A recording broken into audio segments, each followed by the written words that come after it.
Carter, and as an outspoken champion for mental health and women's rights.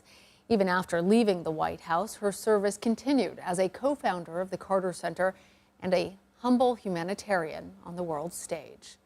CBS Evening News anchor and managing editor Nora O'Donnell looks back at the life of Rosalynn Carter. Jimmy and Rosalynn Carter had a partnership that was extraordinary for a president and first lady. The Carters' bond was deep, both in private and in politics. Could Jimmy Carter have been elected president without Rosalynn Carter? Well, I don't like to think he could. She spoke her mind to her husband, and he valued her advice. She sat in on cabinet meetings, a first, and took the heat for it. It doesn't matter what I do. It doesn't matter what he does. We're going to be criticized. You just have to have confidence. Born in Plains, Georgia on August 18, 1927, the oldest of 4 children, she started dating Jimmy Carter when she was 18. The first time I had a date with him, I came home and Mother said, "You know, I like Jimmy. He has the nicest smile." They married a year later. Jimmy was in the Navy, which allowed them to see the world. But his father died in 1953, so with their 3 sons, they returned to Plains to run the family peanut business. In 1970, Jimmy was elected governor of Georgia. Rosalynn campaigned by his side and on her own.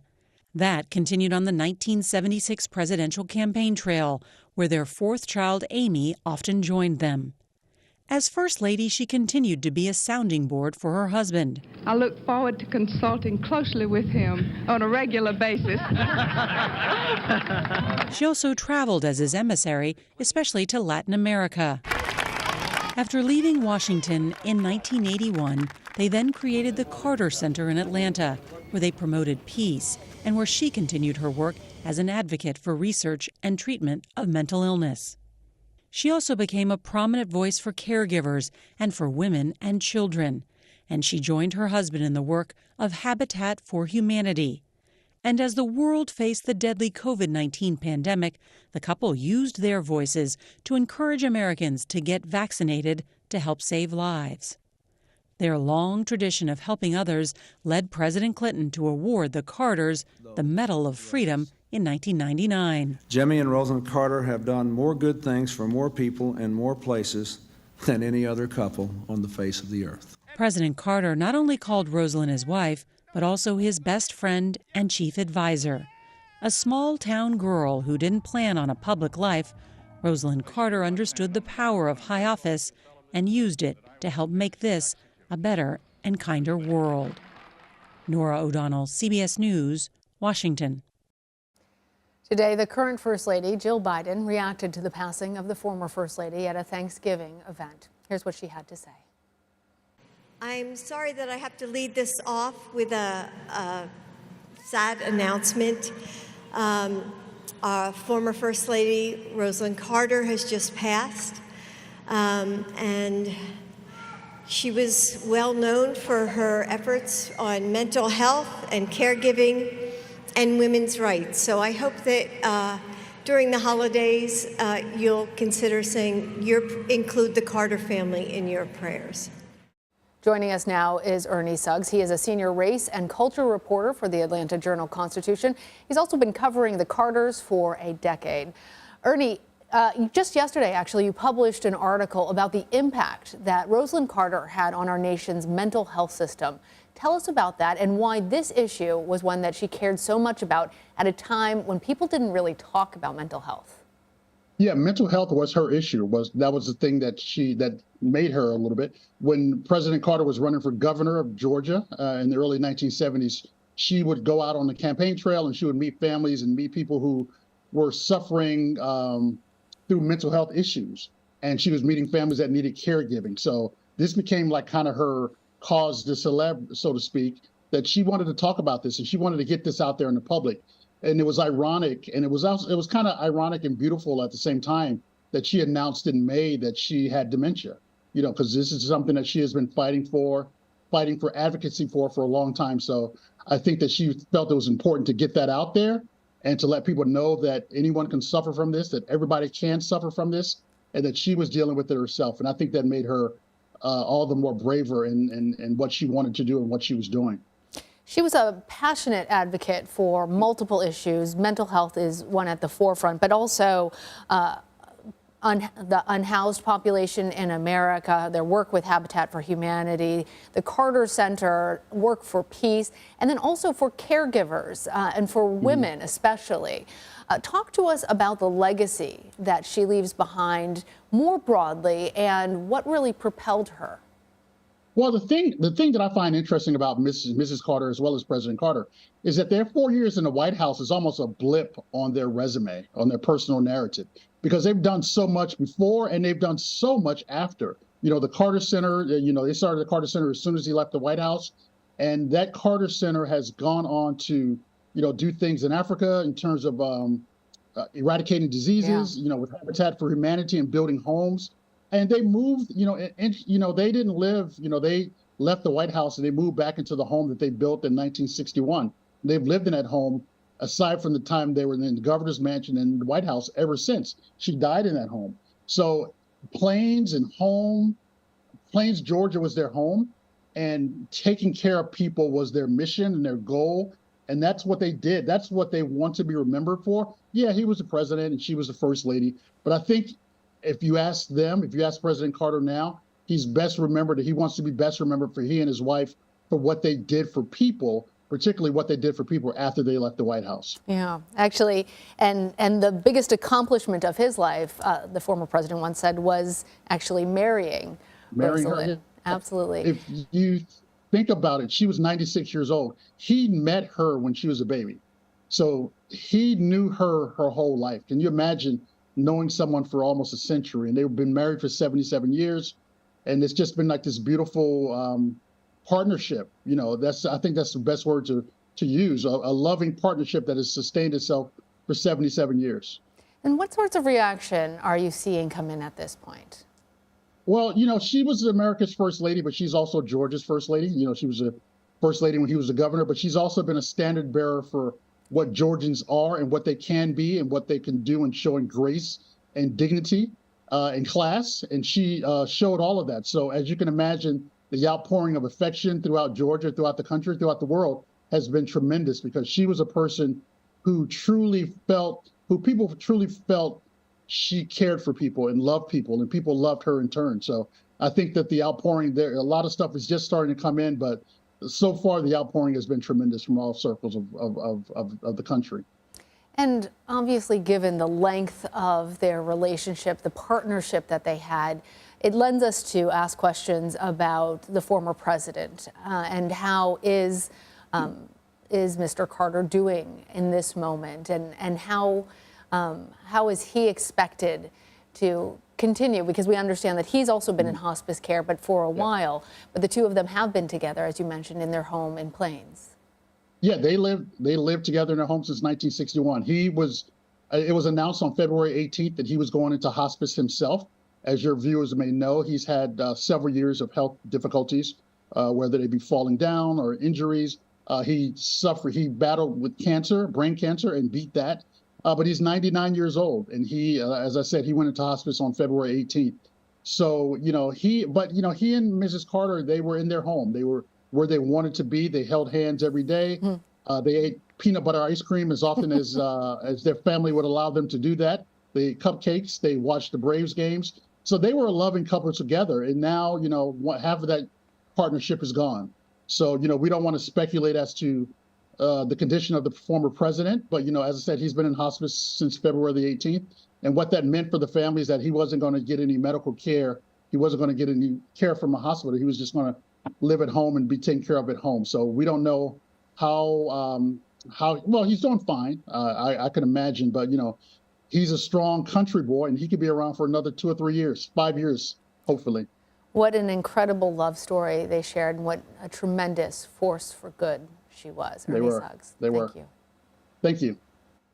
Well, we are going to take a short break, but when we come back, the CEO of Habitat for Humanity International talks about Rosalynn Carter's dedication to providing shelter for people around the world.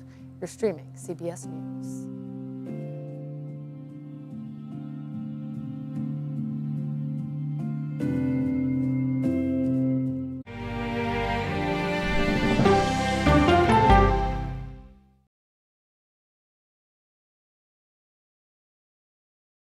Why did you want to share your story? Water up this high?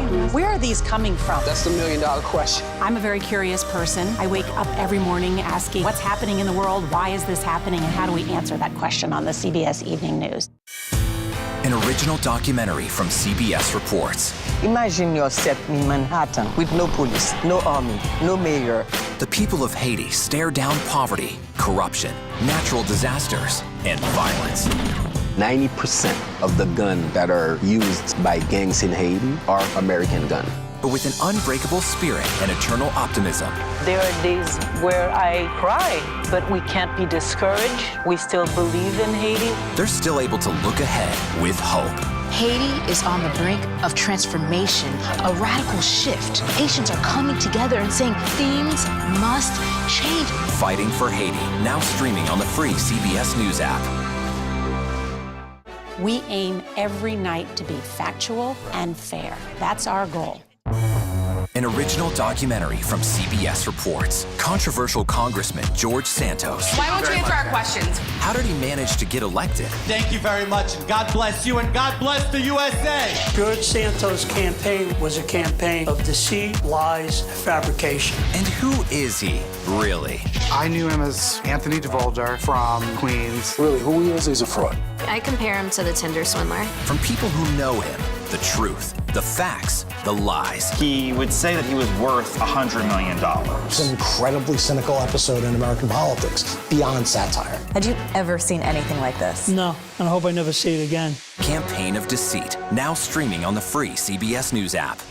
Since childhood, she never stopped reaching for the skies. Now she's spent more time in space than any other American. I like being a part of something bigger than me. Peggy Whitson's extraordinary career as a history-making astronaut when we go person to person. Feel the forecast on the CBS Evening News with Norah O'Donnell.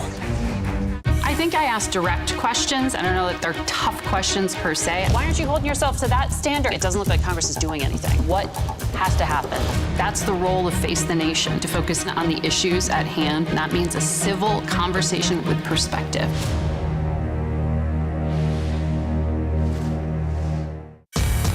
We are about to see American weapons in the hands of Mexican cartels. A gun pipeline to Mexico. We are arming the cartels. 100%, no doubt about it. Happening right under our noses. Who's doing something about this? Nobody. A CBS Reports exclusive. Most Americans have no idea that we are effectively arming the enemy next door. This is the story the American people need to know. Arming cartels, now streaming on the free CBS News app. Politics isn't a game. Why aren't you holding yourself to that standard? Politics is about policy. Was this the right way to actually get this done? I'm a voracious consumer of information, and I'm impatient. I don't like to be spun. To be moderator of Face the Nation is not an anchor, it's not an actress. You are up here to moderate a conversation. That means bringing the most powerful stakeholders to the table to become better informed.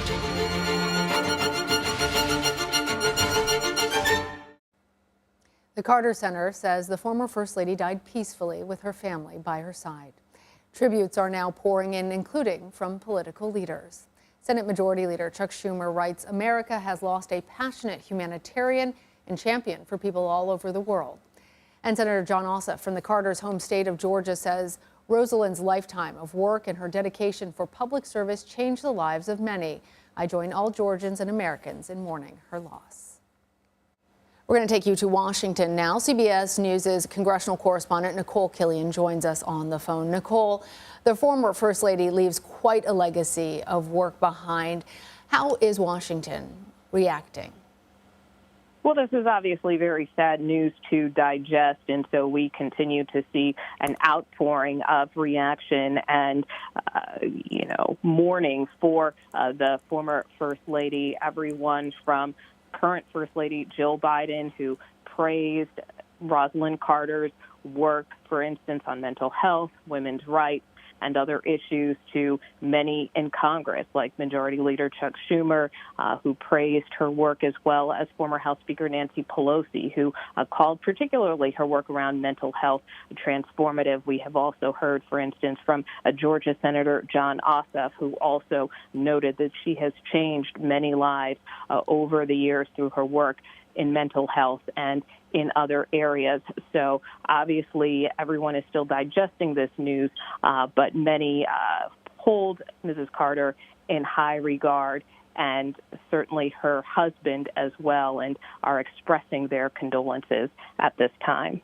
And Nicole, you mentioned that the current First Lady, Jill Biden, made remarks about the former First Lady's passing, but really praising her for her work. I see that the New York Times called Mrs. Carter the most politically active First Lady since Eleanor Roosevelt. In what ways did Rosalynn Carter shape the role of First Lady?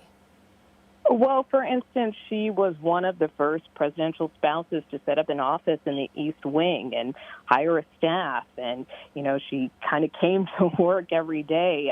She often was very engaged, both with respect to foreign and domestic affairs. Also, this is an area where she did utilize her expertise and her passion around the issues of mental health to make a difference. For instance, she served on a presidential commission and was involved in helping to pass legislation around mental health. So she was very active and engaged and kind of set that example and blazed those trails for future First Ladies to also take on more substantive issues. And in what ways did Rosalynn Carter then not only reshape the role of First Lady, but also work to reshape in a time of transition for the country, the role of women in positions of power, in positions of service? Well, again, I think, taking on more of that policy standpoint and position, I think, was one way in which she helped transform that office. And I think it's also important to remember, even after leaving the White House, of course, former President Jimmy Carter only served one term, and 1 year after leaving the White House, he and his wife founded the Carter Center in Atlanta and really used that as an extension of their work. And that was something that Mrs. Carter was as much engaged in the work there as her husband. In fact, in the statement that the Carter Center put out today, the former president called her an equal partner. And that is something that was also conveyed to me in terms of talking to not only the CEO of the Carter Center earlier this year, but also to others who have worked in that center for years. And again, particularly around the issues of mental health. She created a symposium that was held regularly at the Carter Center. I mean, this was back in the mid-'80s when people really weren't talking about mental health in the way that they talk about it now. Of course, there are now, she established a task force. She was very involved in setting up, for instance, fellowships for mental health journalism, which is a program that still exists today. So all of that not only was work that began even preceding her time in the White House, that she continued in the White House, but also after the White House as well, because it was an issue she was so passionate about. All right. Nicole Killian, thank you. You bet. Well, when the Carters left the White House in 1981, their servant leadership continued. In March 1984, the former president and First Lady volunteered with a lesser-known organization near their home called Habitat for Humanity, solidifying a partnership that spanned decades. Jonathan Reckford joins us now. He's the international CEO of Habitat for Humanity. Jonathan, thanks for being here on this day. You actually knew Rosalynn Carter. Tell us more about who she was.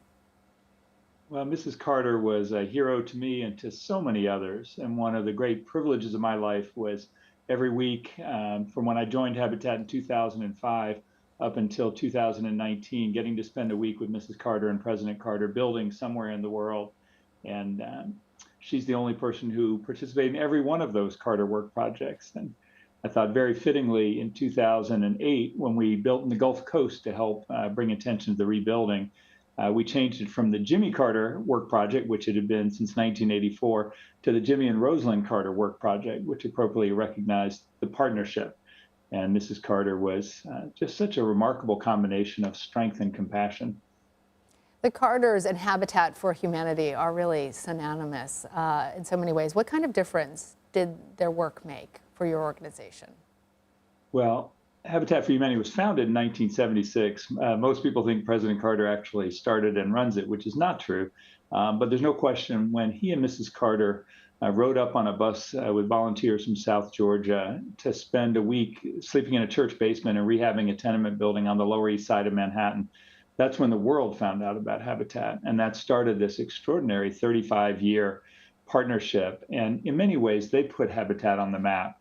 And I think had they not gotten involved, we might never have become what we have. Now, they directly helped over 104,000 volunteers build over 4,000 homes in 14 countries. But that only begins to touch the ripples of impact because really, in many ways, because of their involvement and the example they set, Habitat's been able to help over 46 million people have new or improved housing. Their son, Chip Carter, actually wrote today that, speaking of his mother, her life of service and compassion was an example for all Americans.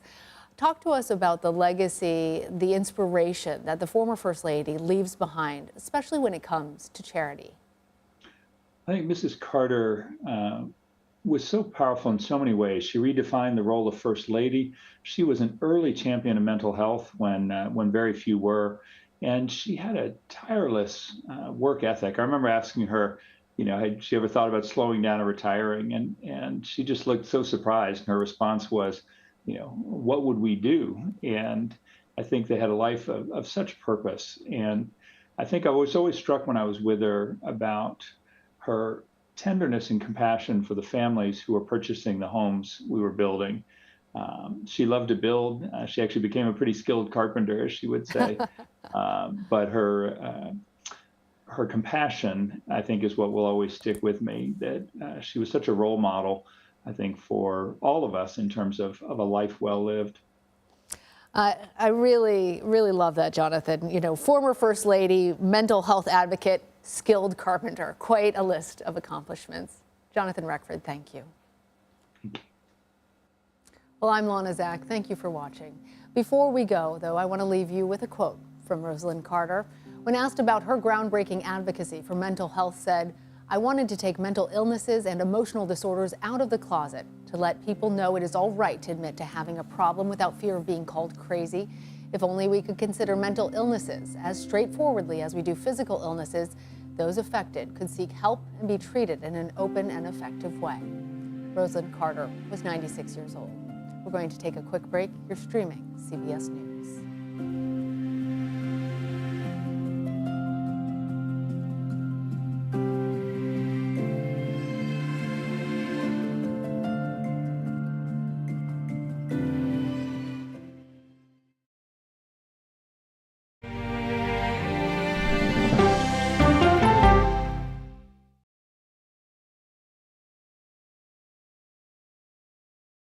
The grief of losing a child is immense. You can't breathe. After decades of the war on drugs, things have only gotten worse. Every shipment of fentanyl is a ticking time bomb. 50 times more powerful than heroin. CBS Reports goes deep into Mexico. What is your role in the Sinaloa cartel? To find out why the cartels keep getting stronger and wealthier. This is a war, but we're not fighting it. Our citizens are dying.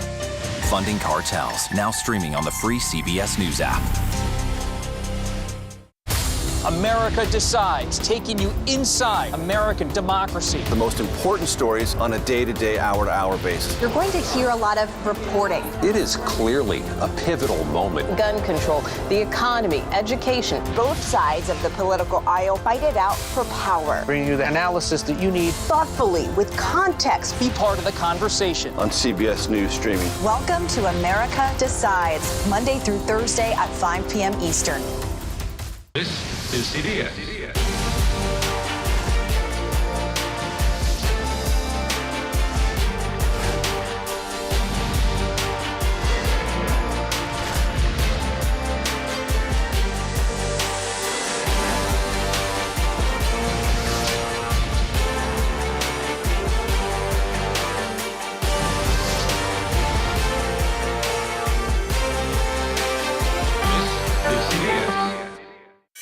In a original documentary from CBS Reports. He started out as a fun-loving party boy, but the alcohol got the better of him. What I envisioned was him being in some sort of medical facility. I just thought, what a great candidate for them to learn about the results of alcoholism and what it does to a body.